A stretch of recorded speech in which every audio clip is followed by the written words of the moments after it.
Bonjour à tous et bienvenue dans cette nouvelle vidéo dans laquelle on va voir le concept ou la fonctionnalité d'auto-waiting au niveau de Playwright. Alors là, je suis sur la page de documentation de Playwright. L'auto-waiting, il permet d'attendre automatiquement que les éléments ils soient prêts avant de pouvoir exécuter des actions. On a sur cette page les différentes actions, méthodes que l'on peut trouver dans Playwright. C'est pas exhaustif. Et devant chacune d'elles, les états dans lesquels l'élément peut-être et ou dans lesquels plutôt l'auto-waiting s'applique. Pour certains, faut qu'il soit visible. Est-ce qu'il attend qu'il soit visible, stable, recevant des events, enabled? Et pour d'autres, on a pas l'auto-waiting qui s'applique et c'est ce qu'on va voir dans les prochains exemples ensemble et on va voir les moyens qui vont nous être possibles, qu'on a au niveau de, que l'on peut être amené à utiliser pour pouvoir contourner ça. Pour cela, il y a un site qui existe et que je vais vous donner. Ça nous permet de trigger une requête qui met 15 secondes pour pouvoir nous être retourné avec un message. Là, je viens de cliquer et au bout de 15 minutes, on va recevoir un message qui nous indique que la data a été chargée. Donc, on commence. Je vais ouvrir VS Code. J'ai pris le soin d'ouvrir un nouveau test. Alors, ce que je vais faire, au lieu de tout écrire à la main, je vais importer ça de notre ancien cours, surtout notre hook before each. Donc voilà, ça, on n'a pas besoin pour le moment. Je ferme ça. Je récupère ça.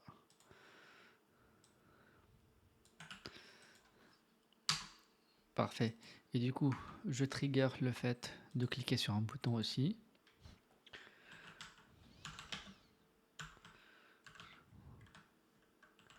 Goodbye. Text.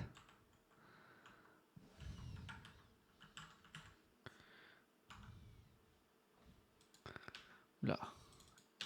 À force d'avoir envie d'aller vite, on prend du retard.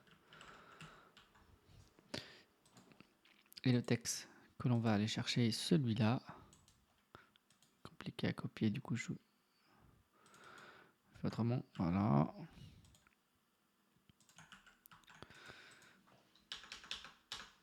Et on écrit notre test.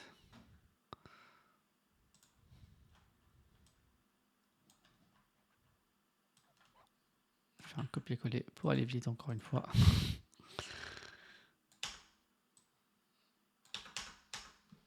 Et j'appelle le test auto waiting.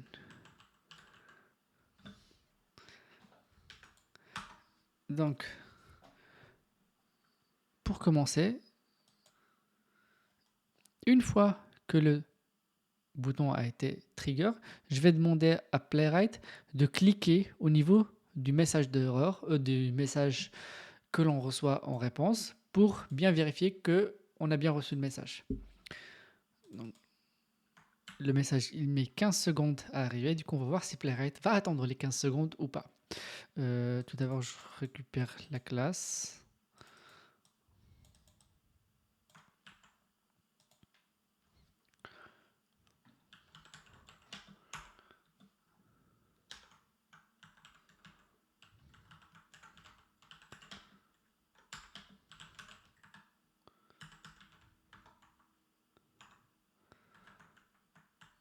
Vu que c'est une classe, je mets un point devant. Voilà. On la met au niveau d'une variable. Et on le dit await for success button. Et tu cliques dessus. Pour que je puisse vous montrer que l'auto-waiting va s'appliquer dans notre cas. Pour info, Playwright, lui, il a un temps de timeout par défaut. Je lance quand même mon test avant de vous parler, pour gagner du temps. Il a un temps par défaut d'attente qui est de 30 secondes. Ce qui fait que pour notre cas de test qui normalement prend 15 secondes au message pour nous être retourné, ça devrait être bon. 13, 14, et au bout de 15 secondes, 16, voilà, au bout de 15 secondes, il a cliqué sur le message qu'on a reçu. Donc ce timeout, pour info, il peut être modifié. On vient sur playwright-config.ts, on vient ici, on met timeout. Je vais faire en sorte de choisir un timeout qui est de 10 secondes. Enfin, 10 millisecondes là, mais ce qui correspond à 10 secondes pour que le test tombe KO.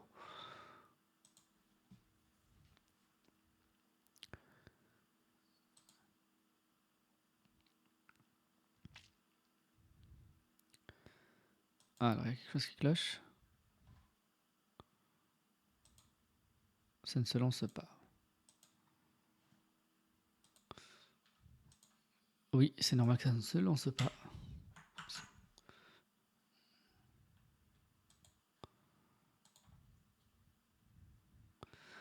C'était la faute à la virgule. Normalement, le test il va être KO vu que nous, on a besoin de 15 secondes et qu'on lui a mis un timeout de 10 secondes. Voilà, ce qui devait arriver, arriva. Donc, on enlève ça et on ferme. Ce que j'ai envie de vous montrer maintenant, c'est avec une autre méthode qui est text content.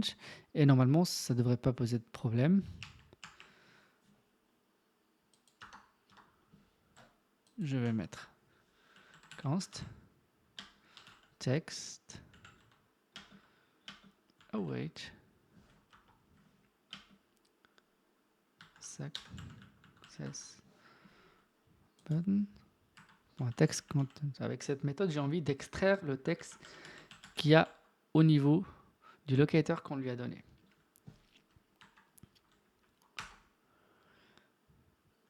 Et une autre assertion, c'est expect text to equal. Et on va aller chercher notre texte, celui qu'on est supposé avoir, plutôt recevoir.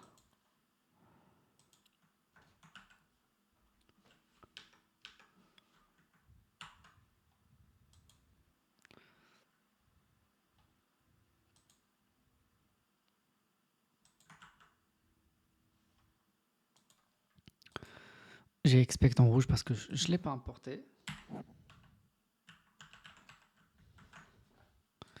Et là, on va relancer. Donc, ce qu'on a fait, c'est que on va chercher le locator.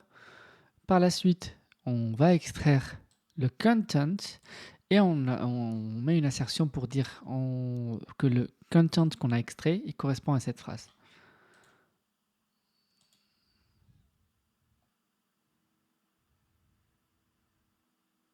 Donc avec cette méthode, ça marche, ça va marcher normalement.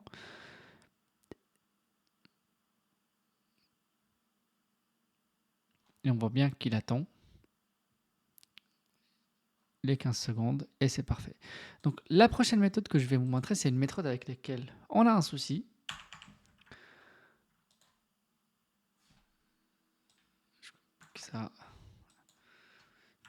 C'est la méthode qu'on avait déjà vue dans la vidéo précédente.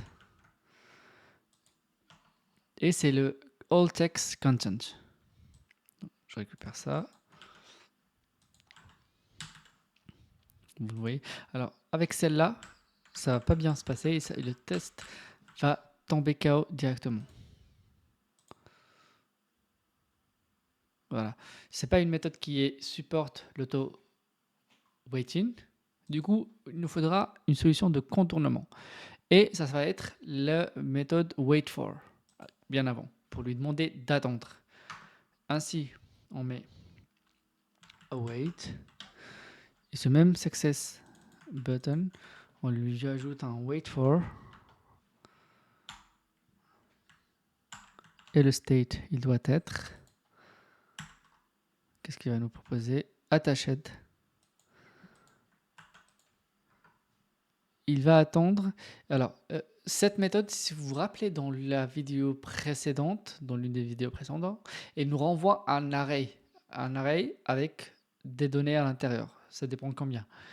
Ce qui signifie que si on dit que c'est to equal, ça va pas marcher. L'auto-weighting, il va marcher, je vais vous montrer. Mais par contre, l'assertion, elle, va être capote parce que on aura un array face à un texte.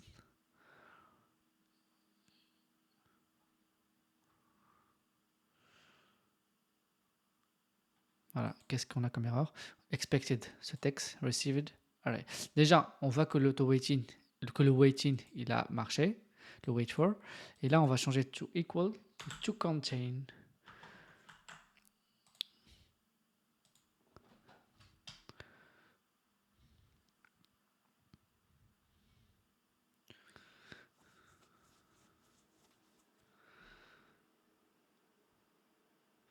Et bingo, normalement, dans 3-4 secondes. Voilà, on est bon. Pas d'erreur, on est parfait. Tout ça, c'est grâce à ce wait for. Maintenant, il y a d'autres méthodes qu'on peut appeler les alternatives wait et que je vais vous montrer. Ça, alternative. Je laisse ça, j'enlève tout ça. J'enlève ça aussi. Voilà.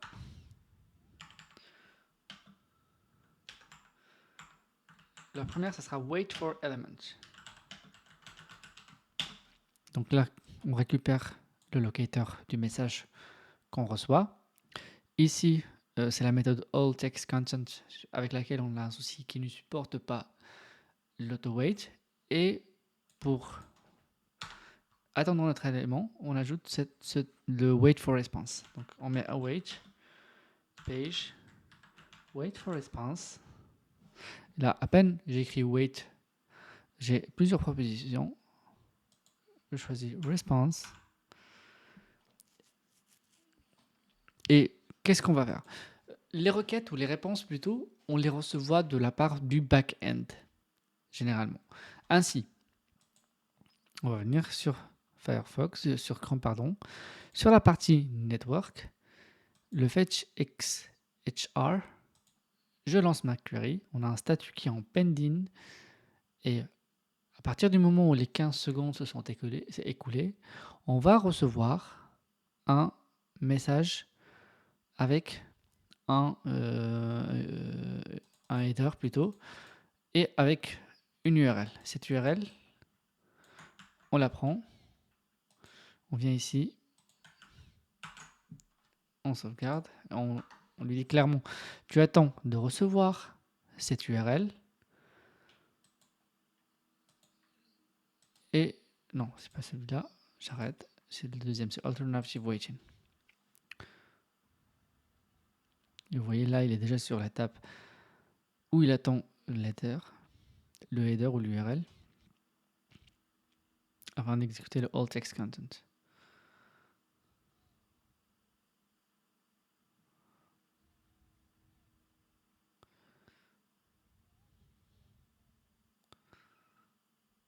Parfait.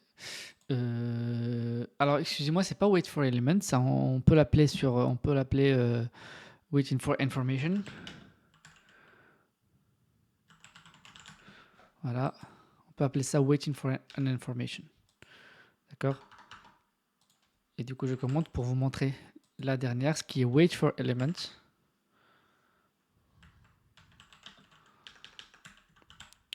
Et là, on va tout simplement lui demander d'attendre le sélecteur. Donc c'est await page wait for selector. Et notre sélecteur, on le connaît très bien vu qu'on l'a utilisé à plusieurs reprises. C'est celui-là. On sauvegarde et on relance. Et normalement, dans les 10 secondes, 15 secondes, ça devrait être bon. Il y a plusieurs manières de simuler, ou plutôt de demander à Playwright d'attendre, et on verra ça au fur et à mesure des prochaines sessions. On attend que cette query déjà, plutôt ce script déjà, il se termine et on est bon. C'est parfait. Le wait for selector marche aussi. J'espère que ça a été clair, que vous allez pouvoir faire ces manipulations de votre côté également. Le site ainsi que le script qui nous a servi dans cette leçon, comme toujours, je vous laisse au niveau de la doc. Merci à vous et je vous dis à la prochaine vidéo. Au revoir.